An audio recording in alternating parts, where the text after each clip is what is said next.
जैसे डिस्टेंस और डिस्प्लेसमेंट है, बस वही कुछ हम स्पीड और वेलोसिटी के साथ भी कहेंगे।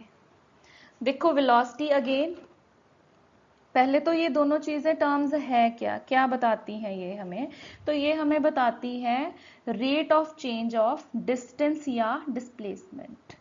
Rate of change of distance या displacement.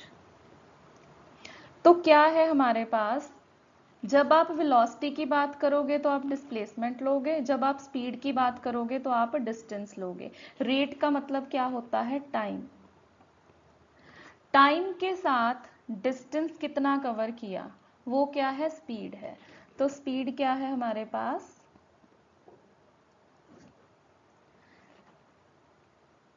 Distance over time taken. ठीक है, ये हो गया हमारे पास स्पीड का फॉर्मूला। अगर हम मैथमेटिकली लिखना चाहें तो स्पीड को अगर हम s के साथ लिखें, डिस्टेंस हमारे पास d है, टाइम हमारे पास t है, तो ये हमारे पास स्पीड हो गई। ऐसे ही अगर हम वेलोसिटी कहें, वेलोसिटी को हम v से लिखते हैं, तो ये क्या है, डिस्प्लेसमेंट ओवर टाइम टेकन। तो क्या है, कितनी डिस्प्लेसमेंट है, कितने टाइम में हुई है, टाइम टेकन, तो ये क्या हो जाएगी, वेलोसिटी हो जाएगी। तो डिस्प्लेसमेंट आप कैसे लिखते हो, final position minus initial position, ठीक है, ओवर टाइम कितना लिया गया है। ठीक है, ये क्या हो गई हमारे पास, वेलोसिटी हो गई। अब देखो वेलोसिटी आगे हम कैटेगराइज करेंगे, एक तो होती है हमारे पास average velocity,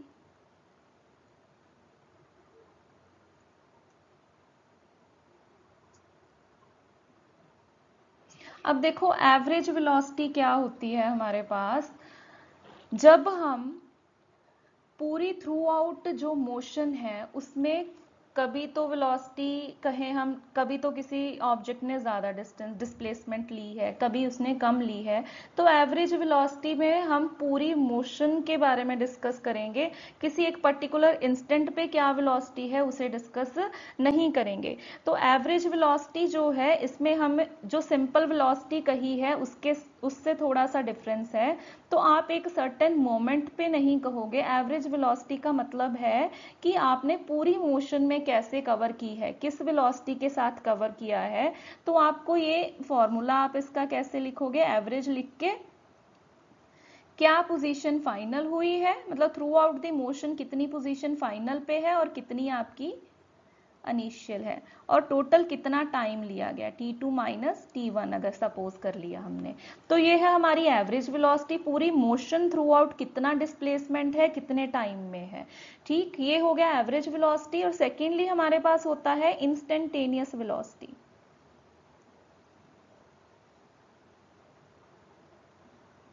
instantaneous velocity, instantaneous velocity का मतलब क्या होता है कि अगर हम किसी एक पर्टिकुलर इंस्टेंट ऑफ टाइम पे देखना चाहें कि अब कितनी वेलोसिटी है, जैसे मैं कहूं कि मेरे पास टाइम 5 सेकंड है, इस 5 सेकंड पे बताओ कितनी वेलोसिटी है, तब हम क्या करेंगे, इंस्टेंट वेलोसिटी की, इंस्टेंटेनियस वेलोसिटी की बात करेंगे। तो इसे हम कैसे लिखते हैं, वेलोसिटी है तो वेक्टर तो लगाओगे ही लगाओगे, इसके आप आगे आप क्या लगा देते हो, लिमिट लगा देते हो, t टेंड्स टू जीरो, मतलब बहुत ही small interval of time. t tends to zero का मतलब क्या है कि आप बहुत ही छोटा इंटरवल ले रहे हो, उस छोटे से इंटरवल में कितनी वेलोसिटी है वो हम फाइंड आउट करना चाहें तो हम ऐसे लिखेंगे, उसे हम इंस्टेंटेनियस वेलोसिटी बोलेंगे।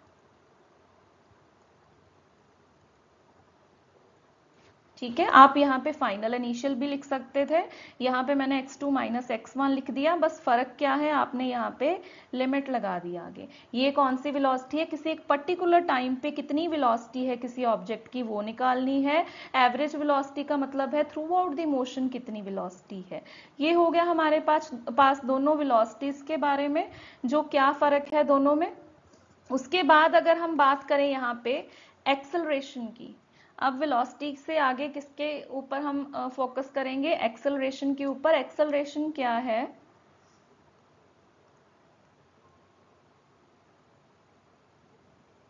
पहले तो एक्सेलरेशन को हम डिनोट कैसे करते हैं? ए के साथ। ये भी क्या है? वेक्टर क्वांटिटी है, इसके ऊपर भी हम क्या लगा देंगे? वेक्टर लगा देंगे। तो हमारे पास जो एक्सेलरेशन है ये बेसिकली क्या है? Rate of change in velocity. Velocity में कितना चेंज आ रहा है? रेट का मतलब क्या है यहाँ पे? टाइम के साथ। टाइम के साथ वेलोसिटी कितनी चेंज हो रही है उसको हम क्या कह देते हैं? एक्सेलरेशन कह देते हैं। तो एक्सेलरेशन हमारे पास क्या है? Change in velocity. नीचे आप क्या लिख दोगे? Time taken.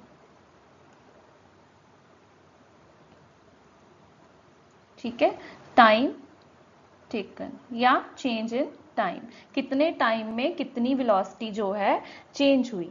अब इसमें आपको क्या करना है? फिर से हमारे पास दो एक्सेलरेशंस की बात होगी। एक तो हम कहेंगे यहाँ पे एवरेज एक्सेलरेशन है,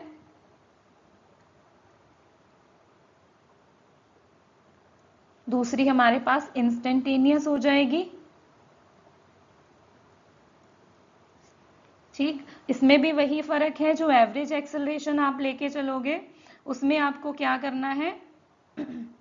चेंज इन वेलोसिटी की बात की है तो आप क्या करोगे? Final velocity minus initial velocity divided by time में क्या डिफरेंस है। और इंस्टेंटेनियस में आप क्या कर दोगे? इसके आगे लिमिट्स लगा दोगे। लिमिट t टेंड्स टू 0, यहाँ पे जो चेंज है उसको आप लिख दोगे यहाँ पे vf minus V I over t2 minus t1। इसे आप ऐसे भी लिख सकते हो dv ओवर dt। चेंज को आप d के साथ d ओवर dt भी लिख सकते हो। तो ये हो गया हमारे पास एक्सेलरेशन। अब इसके बाद जो है हमें ग्राफ्स बताने हैं। हमारे पास 3 इक्वेशंस हैं, वो 3 इक्वेशंस को हम ग्राफ्स के थ्रू करेंगे। तो वो क्या इक्वेशंस हैं हमारे पास? ग्राफिकल डेरिवेशंस हैं।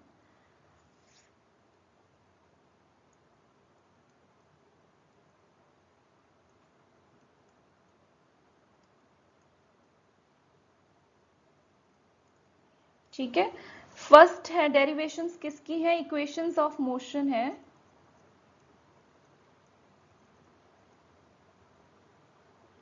ये हमारे पास 3 जो है मोशन की इक्वेशंस हैं बेसिकली, जो हम लेके चलेंगे। फर्स्ट है हमारे पास v is equal to U plus A T. सबसे पहले तो हमें ये पता हो कि यहाँ पे जो v लिखा है वो क्या है, u क्या है, a क्या है। देखो v के साथ हम डिनोट करते हैं फाइनल वेलोसिटी को,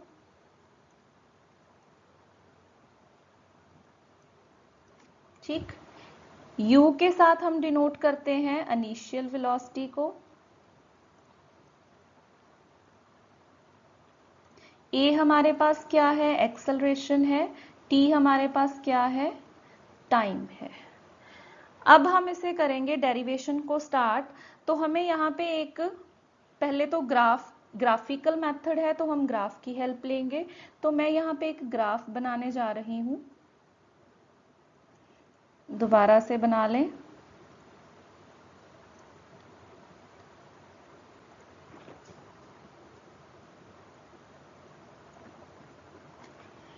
अब देखो ये वेलोसिटी टाइम ग्राफ होने वाला है। कौन सा ग्राफ है? VT graph. टाइम हमेशा हमें इस साइड पे ही लेना है और वेलोसिटी हम इस साइड पे ले लेंगे, ठीक। अब हमने क्या करना है? स्टार्टिंग में इनिशियल जो वेलोसिटी है वो हमारे पास क्या है? u। स्टार्टिंग में टाइम हमारे पास, जब कोई भी ऑब्जेक्ट मूव करेगा तो टाइम नेचुरल सी बात है स्टार्टिंग में 0 सेकंड से ही स्टार्ट करोगे। जब टाइम 0 सेकंड था तो वेलोसिटी कितनी थी? इनिशियल वेलोसिटी कितनी है? u है। जब टाइम हमारे पास हो गया t सेकेंड तो वेलोसिटी कितनी हो गई हमारे पास? वेलोसिटी हो गई v, ठीक है। तो अब इसे हम ग्राफ में कैसे प्लॉट करेंगे? तो ग्राफ में देखो जब 0 सेकंड टाइम था तब वेलोसिटी कितनी है u। सपोज वो कहीं यहाँ पे है, ये पॉइंट आ गया, ये ओरिजिन था 0। जब टाइम हो गया t, सपोज वो यहाँ पे कहीं है, ये सारा मेरे पास क्या है t टाइम,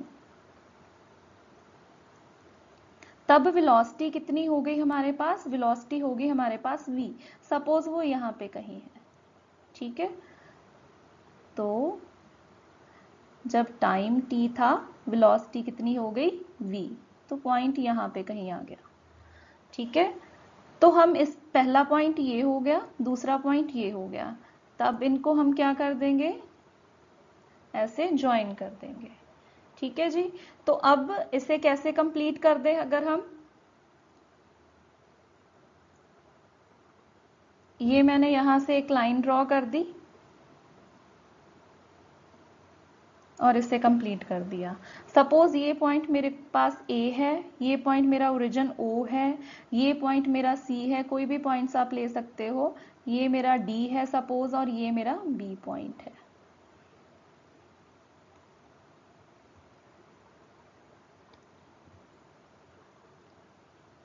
B पॉइंट। अब हम ग्राफ की हेल्प से कैसे फाइंड आउट करेंगे, इनिशियल जो है हमारे पास कितना टाइम है, 0 सेकेंड था।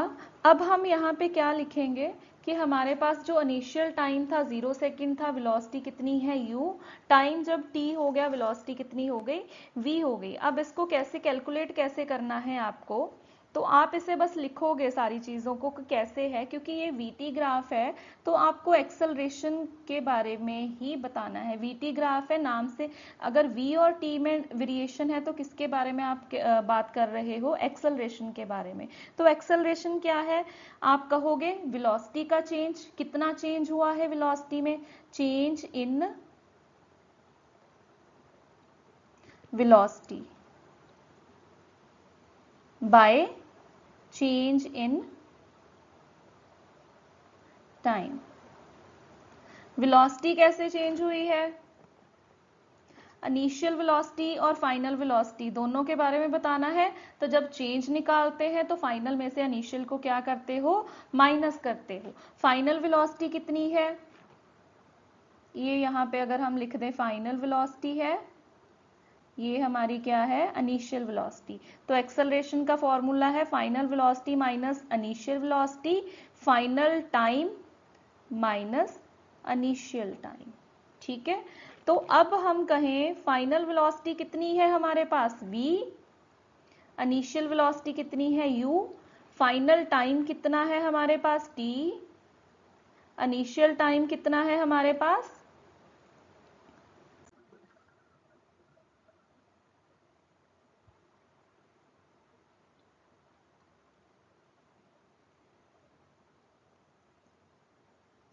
तो हम एक्सेलरेशन अगर लिखें हमारे पास क्या आ जाएगा, final minus initial over time t final minus initial. तो ये हमारे पास आ गया v minus U over t minus 0। तो ये क्या बन जाएगा, a is equals to v minus U over t। तो ये इधर चला जाएगा, तो हमारे पास क्या होने वाला है, at is equals to v minus U. तो v क्या आ जाएगा, u प्लस at। तो ये हमारी जो है फर्स्ट डेरिवेशन जो है ग्राफिकल मेथड की वो कंप्लीट होने वाली है। ऐसे ही हम बाकी करेंगे नेक्स्ट लेक्चर में। Thanks for watching. आप इस वीडियो को जो है अच्छे से सुनो समझो, ताकि आपके सारे जो डाउट्स हैं वेलोसिटी एक्सेलरेशन डिस्टेंस के रिगार्डिंग वो जो है क्लियर हो सके। अब इसके जो नेक्स्ट पार्ट में हम क्या करेंगे, जो हमारी 2 डेरिवेशंस रह गई हैं उसको कंप्लीट करेंगे with the help of graphical method. Thank you.